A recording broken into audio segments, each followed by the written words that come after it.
Hi, I'm Annie Woods for Moms Every Day. I'm here with Libby Lovig from the Northern Nevada Dairy Council. Thank you so much for being here with us, Libby. Yeah. Now, kids are going back to school, and it's very important that they get sent to school with a healthy breakfast. I think that that's something that hopefully everybody knows by now. We've been trying to make sure that this is a point that everybody's understanding, is that without breakfast, going to school hungry can make it so hard for children to concentrate. So many studies are out there now, Annie, that show that kids that don't have breakfast, they don't concentrate. They are sick more often. They end up in the nurse's office. They end up in the principal's office for behavioral problems. Right. They don't have the eye-hand coordination. They just can't concentrate, So we send them to school to learn, and then we don't give them the fuel to be able to do that. Absolutely. And I think for a lot of parents, it's difficult to get it together in the morning. They're in a hurry going to work. They're trying to get their kids off to school, and it's totally understandable that a healthy breakfast maybe just becomes a quick banana or, some kind of breakfast bar or a Pop-Tart or what have you.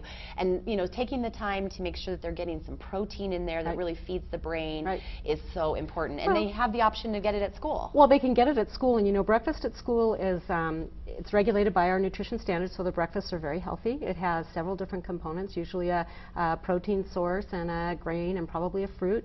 And so the kids have access to that. And the schools are all a little bit different on how they offer that. I mean, some may offer it in the cafeteria, some may offer it as a grab and go. They pick up a bag and they go. And some may have something where they go in the classroom and they can eat. So, they try to make it easier for the kids so they don't feel like they're being singled out. Yeah, well, I'm sure that that's a little bit of the problem is there's a pride issue there. They don't want to be stigmatized as being the kid that has to get the free lunch at school. Or they even, because some of these kids can pay for the lunch. It's not an option that's only for kids that can't afford lunches.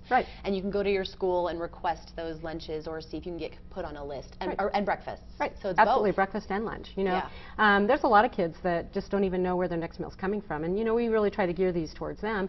About 16 million kids in America don't know where their next meal's coming from. So if we can provide that in the school situation where they're going to get breakfast and they're going to get lunch, and we know that, that's a good thing. Yeah. Well, and if that's the only 2 meals they know that they're going to get in the day, then that's very important for them. And again, like we talked about with behavioral issues, if your kids get nothing but sugar all day long, that really is going to affect how they're able to sit still and how they're able to concentrate and interact with others. So getting that protein, and there's so many, I'm sure you guys have amazing recipes on your website, and there's a lot of great options now for parents to be able to look online, find things that are easy to do ahead of time so they can prep all their stuff, so in the morning when it's that rush, their kids are still getting that protein. Well, and there's the 4 things. They need to include lean protein. I mean, that's the staying power, and they need to have the whole grains, multiple grains, could be bread or a muffin or something, and they need to have fresh fruit, and of course that glass of milk. Wonderful. Well, thank you so much, Libby, for all that great information. If you'd like to learn more on this topic, please go to momseveryday.com. Thanks for watching.